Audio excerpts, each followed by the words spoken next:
السلام علیکم ګرانو زده کوونکو ګلالیو ماشومانو د نن ورځې درس ته ښه راغلاست. نن به موږ او تاسې د لیدو حس په باره کې سره وغږیږو. زه صفی الله حکیمي یم، ستاسو د ساینس استاد.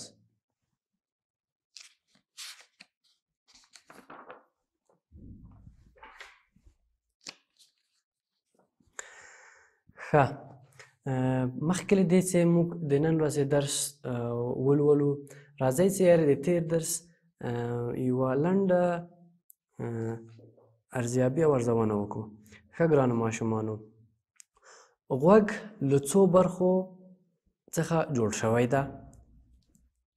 کولی شئ چې نوم یې واخلئ؟ غوږ له دریو برخو جوړ شوی، صحیح ده؟ بهرنۍ برخه، منځنۍ برخه او دننۍ برخه. آفرین، څو؟ درې برخې. صحیح ده؟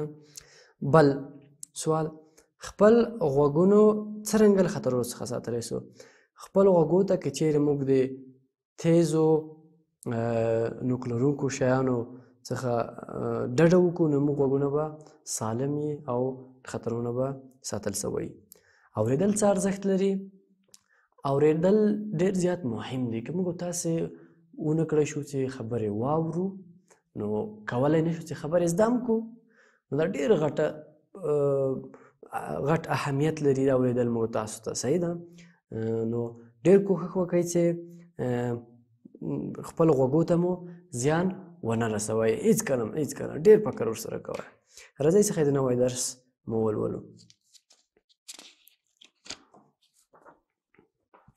ښه، نن موږ تاسې به د لیدلو حس په باره کې وغږیږو. موږ تاسې به نن په دې باره کې غږیږو چې د لیدل څنګه موږ کولی سو. مخکې له دې چې درس شروع کړو، تاسې داسې یو کار وکړئ. ښه، تاسې سترګې پټې کړئ، سترګې پټې کړئ او ما ته راته ووایئ چې دغه سترګې پټې دي که نه؟ سترګې پټې دي، د دغه سترګې رنګ څه شی ده؟ راته ویلی شئ که نه شئ راته ویلی؟ نه شئ ویلی؟ ښه، اوس هم سترګې لوڅې کړئ، اوس یې راته ووایئ چې رنګ یې څه رنګ دی. ګورئ چې رنګ یې آسماني یا شین ده.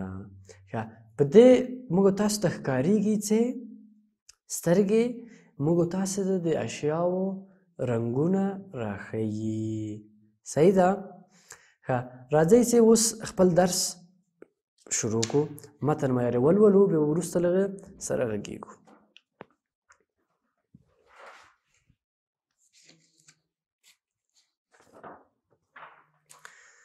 تاسې هم په لوړ اواز سره دا متن ما سره ولولئ. ښه، د سترګو په وسیله د شیانو رنګ او تصویرونو درک کیږي. سترګې انسان خطرونو ته متوجه کوي. سترګې د کار او فعالیت پر ترسره کولو کې ارزښت لري. سترګې د کرې په شان بڼه لري چې د سر د کاسې په ننوتلې برخه کې ځای لري. د سترګو پاسنۍ پردې چې باڼه پکې شته او سترګې د خاورو او دوړو له ننوتلو څخه پاکې ساتي. د سترګې رنګ لرونکې برخه د انبیې په نامه سره یادیږي او په منځ کې د کسي سوری واقع لري چې د کسي په نامه یادیږي. له نوموړي سوري څخه نور رڼا له شیانو او اجسامو څخه سترګو ته رسیږي او د اعصابو په وسیله درک کیږي. تودوخه او یخني، خاوره، فشار او میکروبونه سترګو ته تاوان رسوي. نو ځکه باید په سترګو کې د هغوی له ننوتلو څخه مخنیوی وشي. که چیرې خاورې او دوړې سترګو ته ورننوځي، باید په سترګو باندې فشار را نشي او اوبو او یا سوړ شوي چای باندې پرېمنځل شي. ښه، نن مو تاسې به د سترګو په اهمیت په باره کې غږیږو، د سترګو په بڼې باندې به غږیږو او همدارنګه به موږ څنګه د سترګې محافظت کولی سو په هغه باره کې به مو غږیږو. دلته یو د سترګې موډل لرم، دا به تاسو ته در وښایم او درته به ووایم چې سترګه څه او کوم اجزاوې لري. ښه، اول دغه سترګه چې تاسې وینئ، صحیح ده؟ دا د سترګې یوه بڼه ده. دغه د سترګې کسی یا سوری ده، صحیح ده؟ د سترګې کسی یا سوری ده او دغه انبیه ده. د سترګې رنګ لرونکی برخه دا مخکې تصویر کې مې تاسو ته دروښوده، بیا به یې دروښیم. دغه تاسې وینئ دغه انبیه ده، دغه رنګ چې لري، او دغه تور چې تاسې وینئ دغه د سترګې کسی ده، د سترګې کسی یا هماغه سوری. صحیح ده؟ ښه، دغه سترګه ده کله چې رڼا یو چیرته یي، هغه رڼا له دغه د کسي له سوري نه دننه کېږي او د ښه کله چې رڼا دننه سوه، تاسو ته داسې در وښیم، رڼا له دغه کسي نه دننه کېږي او دغه ځای کې د عصبي حجرات دي. صحیح ده؟ دغه عصبي حجرات همدغه د لمر د رڼا وړانګې سره تجزیه او تحلیل کوي او وروسته بیا دغه رڼا د عصبي حجراتو له طریقې نه دغسې اعصابو ته انتقال کیږي او بیا هلته کولی شو چې موږ تاسې مختلف رنګونه تشخیص کړو. صحیح ده؟ نو دغه د سترګې مهم اجزاوې دي. پوه شولئ؟ یعنې به بیا تاسو ته تکرار کړم.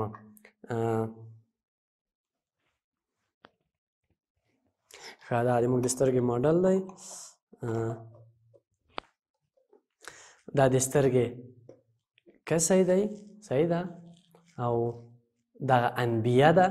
اوس به تاسو ته په تصویر کې هم در وښیم. صحیح ده؟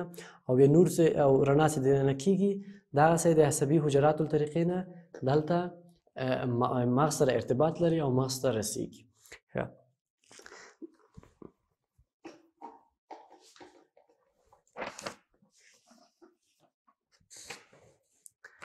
دغه د موږ د سترګې تصویر دی. ښه، دغه هماغه توروالی چې موږ تاسې وینو. صحیح ده؟ دا د سترګې کسی دی. د سترګې کسی، دا هلته به یې ولیکم، د سترګې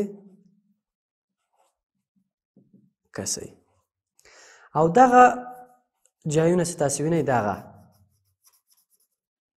دا د سترګې رنګ ده. صحیح ده؟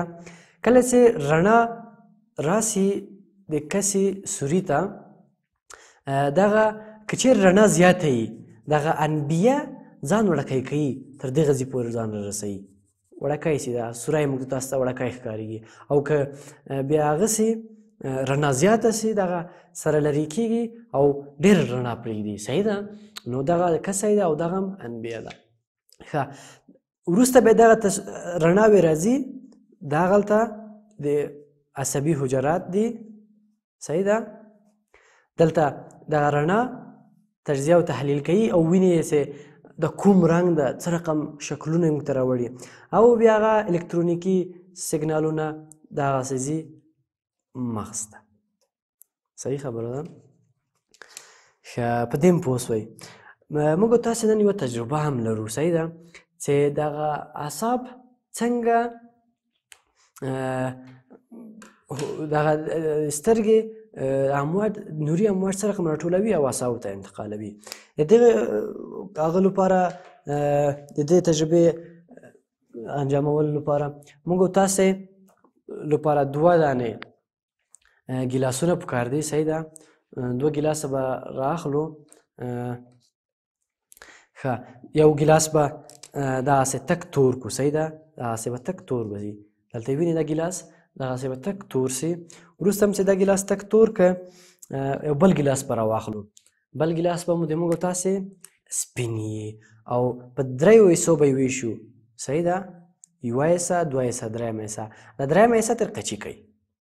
صحیح ده؟ دا 3 حصه تر قچي کوي او دا 3 حصه به تاسې راخله، هغه به تور رنګ پې وایي یا به تور توش باندې به داسې تک دا به په غوړیو هغه کوي. صحیح ده؟ دلته به پښه په غوړیو باندې په غوړیو غوړ کوي. صحیح ده. او دغه په غوړیو باندې چې دغه ځای غوړ کړه دا به بیرته راخلی. صحیح ده.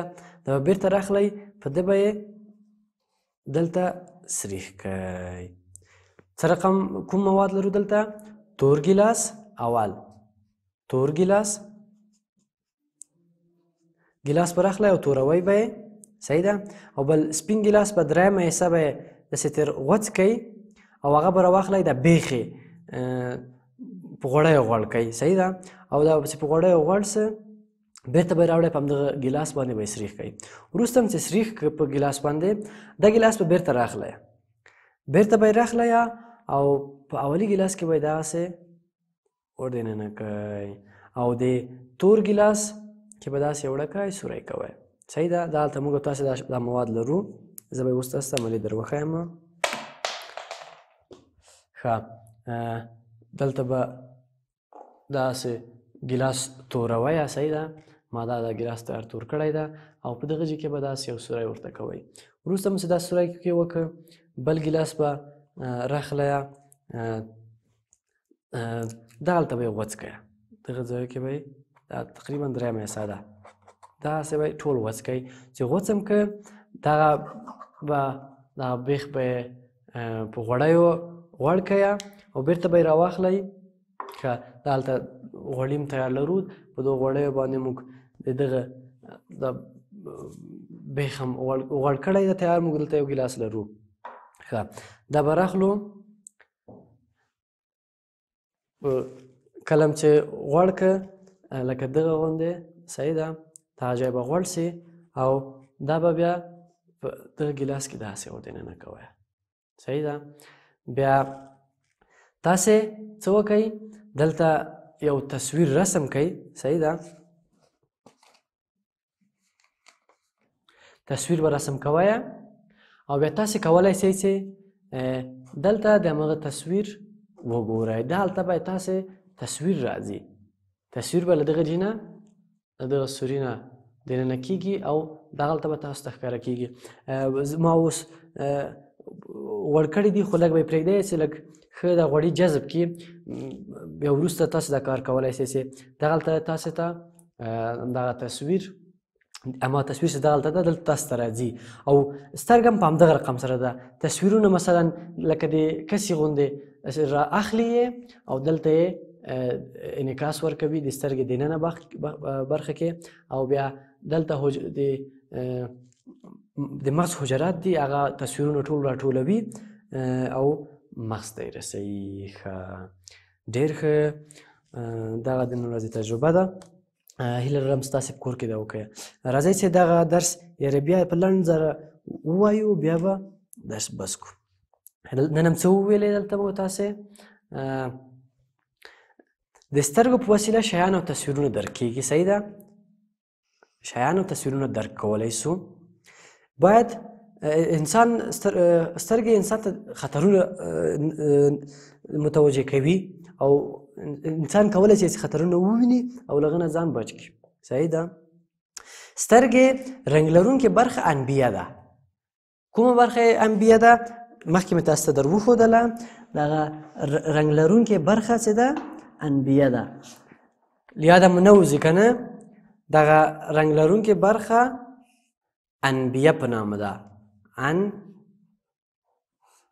انبیه. صحیح ده. بیا دغه منځوی برخې کسی په نامه ده.